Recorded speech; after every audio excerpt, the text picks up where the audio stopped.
Indonesia merupakan negara yang kaya akan keberagaman, baik agama, keyakinan, budaya, adat istiadat, suku, bahasa, warna kulit, dan sebagainya, serta faktanya, hingga saat ini secara umum Indonesia tetap rukun, damai, dan toleran. Namun, belakangan ini toleransi di Indonesia seperti sudah memudar. Bukan tanpa sebab, kerap kali kita disuguhkan dengan kasus intoleransi yang sepertinya tidak pernah usai.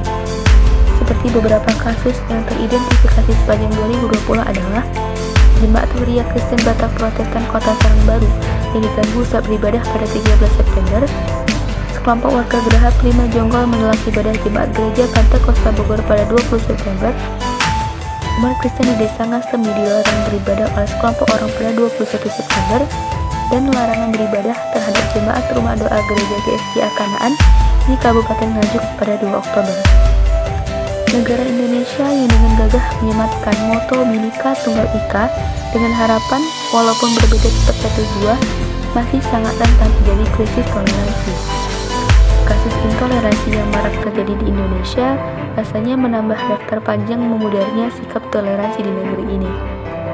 Yang perlu digarisbawahi bahwa mencuatnya intoleransi di Indonesia adalah bentuk nyata dari dominasi pelaku terhadap ruang publik.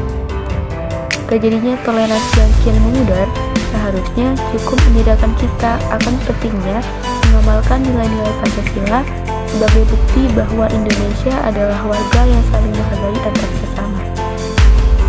Pada saat yang sama, di tingkat global juga membutuhkan semangat toleransi untuk menjaga perdamaian dan kerukunan.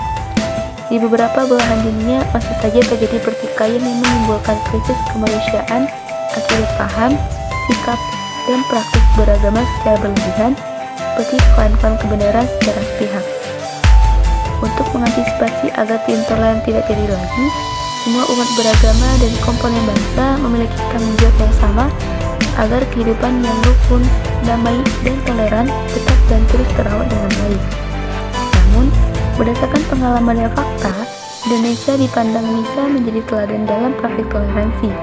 Banyak negara dan para pihak ingin belajar dari Indonesia. Contohnya, Majelis Hukum Al-Muslimin, sebuah organisasi ulama Islam dunia yang berbasis di Abu Dhabi, yang menyatakan ingin belajar dari Indonesia tentang toleransi. Hal ini membuktikan bahwa Indonesia masih dipandang baik oleh negara lain.